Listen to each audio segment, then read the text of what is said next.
L'année de mes 13 ans, voilà ce que le premier Égyptien, donc celui qui va engendrer, qui aura sa descendance après qu'on va nommer les Égyptiens, donc le premier ici c'est Djenné, il relate ici que l'année de ses 13 ans, le septième jour du 10e mois, moi Djenné, je me trouvais au bord d'un grand fleuve mystique, non loin de notre demeure à Ouassemoutonga, donc Afrique centrale.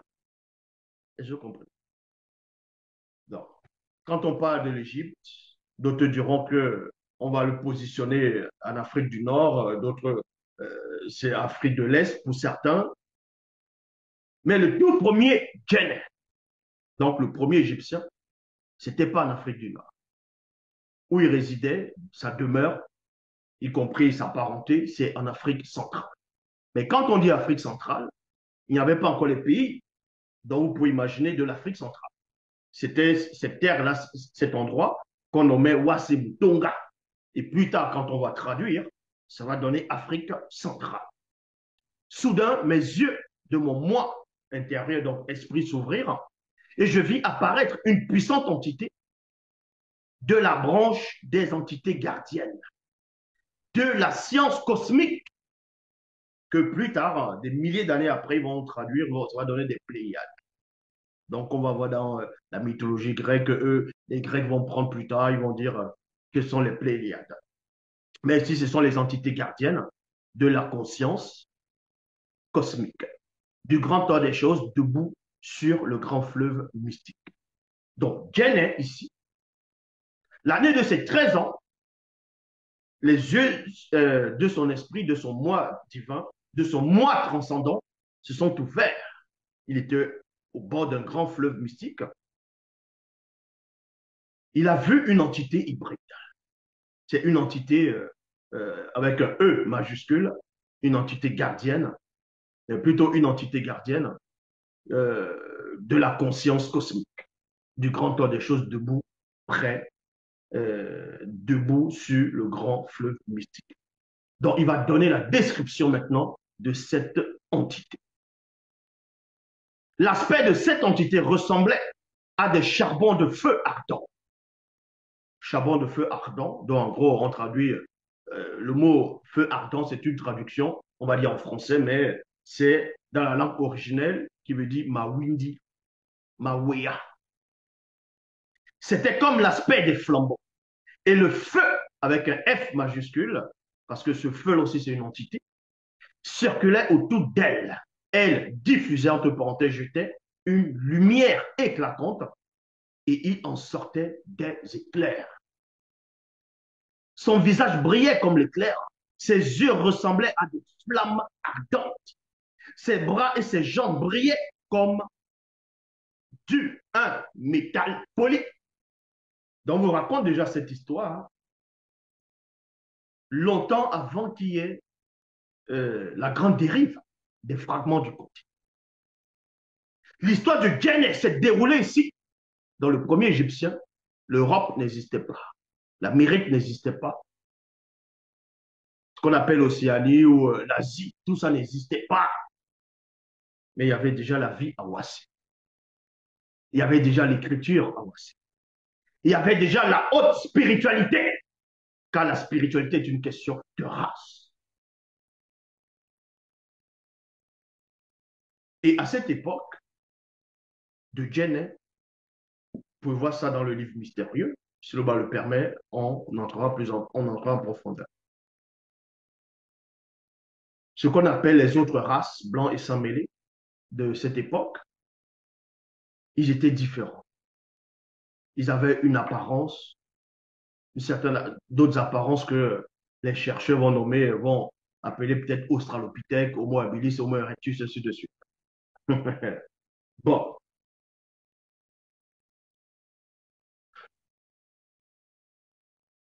Jen est maintenant, il dit ici, à la vue de cette entité, moi, Jen, je fus instantanément saisi de crainte.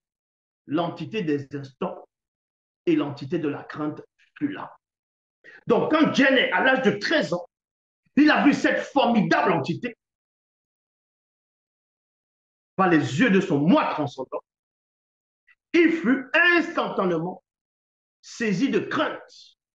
Mais au même moment, il y avait l'entité des instants, parce que c'est un instant qu'il a vécu. Il a vécu quelque chose. Et ce qu'il a vécu devait être marqué dans l'histoire, dans la mémoire, dans la conscience cosmique. C'est cela où il y a eu l'entité des instants et l'entité de la crainte. Il fut là. Il y a point virgule. Aussitôt, l'entité à face de taureau me dit, Jenny, ne crains point. Je suis l'une des entités hybrides gardiennes de la conscience cosmique, du grand ordre des choses. Les manifestations des pensées de ton, c'est-à-dire de ton, entre parenthèses, moi intérieur, dans esprit, ont été entendues. Et c'est à cause des manifestations des pensées de ton, entre parenthèses, moi intérieur, donc esprit, que je, entre parenthèses, je, donc J majuscule, je me suis manifesté dans le passé qui est ton présent. Il y a point, on s'arrête d'abord dans le point et on ouvre le point. Vous savez, dans les Bibles actuelles classiques et dans les autres, entre guillemets, les religions dites révélées avec les soi-disant bouquins, les bouquins inspirés, dites révélés, quand on vous dit que dans ces livres-là, dans ces torchons, qu'il y a un messager qui va venir, entre guillemets, les dieux, les divinités vont envoyer un messager, ce qu'on appelle un ange malaïka ou d'autres surnoms, vont apparaître soit au messager, soit un prophète, soit au peuple, soit à un prêtre. Cet ange-là, ce messager, va parler, va lui dire que soit Dieu l'a envoyé, soit voilà, telle divinité l'a envoyé. Mais vous voyez que ce sont que des copies. Il n'y a pas de substance spirituelle dedans. Donc, Dieu lui relate la conversation de cette entité hybride à tête de taureau qui lui est apparue. Et cette entité va révéler quelque chose dont vous ne pouvez même pas soupçonner dans vos soi-disant, on va dire, religions du truc, dans vos spiritualités. Donc, l'entité ici va lui dire, va lui révéler que lui, c'est-à-dire elle, cette entité, a été manifestée dans le passé qui est le présent de Dieu. Ça veut dire quoi?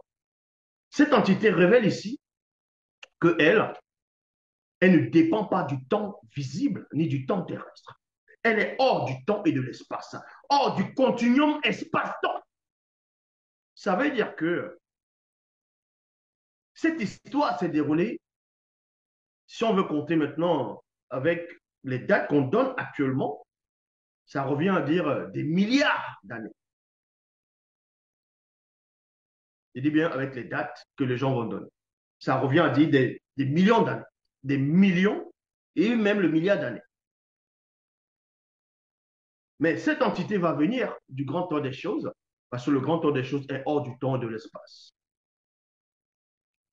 Connu, va se manifester dans le présent de Jenner et va lui déclarer, va lui dire que je suis venu dans le passé. Donc, ce que toi, tu es en train de vivre ici, ta réalité actuelle est déjà passée pour nous, les Antilles. Dans quel livre religieux un ange parle ainsi? Parce que les anges des livres religieux, des religions dites révélées, sont contenus dans le temps, dépendent du temps. Parce que Dieu va parler dans ces livres-là, va montrer qu'il est dans un endroit, il est contenu quelque part. Il va parler avec Satan, il va dire sors d'ici. Parce qu'ils sont dans un endroit. Donc si tu es dans un endroit, tu es contenu dans cet endroit, donc il y a le temps qui joue sur toi.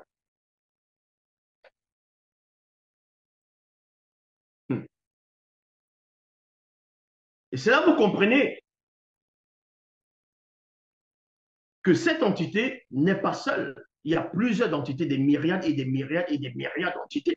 Donc vous ne pouvez pas soupçonner non seulement la diversité, la pluralité et aussi la puissance et l'intellection. ces entités vivent hors du temps de l'espace.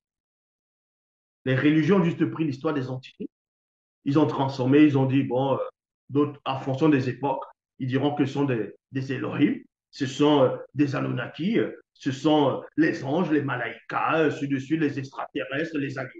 Non.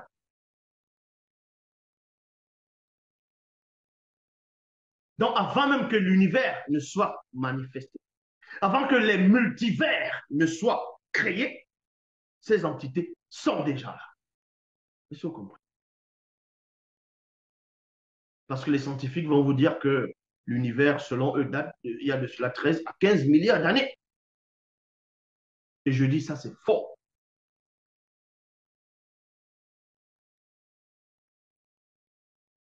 Donc, il lui dit ici, et toi-mêmement, mêmement qui veut dire aussi, et toi-mêmement est donné de voir et de pénétrer ce qui est à la portée d'un jeune initié comme toi. Donc, Jenner était déjà un jeune initié à l'âge de 13 ans, parce qu'on l'avait déjà initié. Sa famille était désinitiée. Mais cette entité va venir pour qu'on puisse encore l'initier. Et c'est là que vous allez comprendre par où le premier Égyptien est passé. Pourquoi l'Égypte a eu cette gloire, cette connaissance, la période de la transcendance, la période de la clairvoyance, la connaissance et facultés que l'Égypte ancestrale a pu voir, a pu avoir. Et la connaissance pour pouvoir bâtir des pyramides, connaître le mystère de la cosmologie et de la prévie, ça venait d'où? Cette science-là venait d'où des Égyptiens? On va vous révéler la source qu'aucun égyptologue ne pourra vous révéler. Aucun des pseudo-kémites ou croyants, où Dieu m'a dit le Saint-Esprit m'a mis à cœur, ou les pseudo-youtubeurs. Donc l'entité maintenant va lui dire ici, j'ai été envoyé enfin de t'initier dans dans une très grande connaissance, qui est le savoir, avec un S majuscule, interdite, interdit, donc avec un I majuscule. Donc cette entité a été manifestée, est venue dans le passé, qui est le présent de Jenner, afin de l'initier dans une très grande connaissance, qui est le savoir interne. Moi, Jenner, je fus ainsi initié par cette entité hybride à face de taureau du grand ordre des choses, dans une très grande connaissance qui est le savoir interdit. Il a été initié. Maintenant, il va parler de son initiation. Il va parler de la source de la connaissance des Égyptiens. Il va parler de la source du savoir de l'Égypte ancestrale. La phase 3, première étape de mon initiation. Et initiation ici, c'est avec un I majuscule, dans une grande initiation. Pas l'initiation où vous tournez autour du feu, on souffle sur vous, on vous fouette avec des feuilles, vous dansez, vous les tam-tams, ça c'est de n'importe quoi. Ici, on est au-delà de la haute fréquence, de la spiritualité. Lors de mon initiation,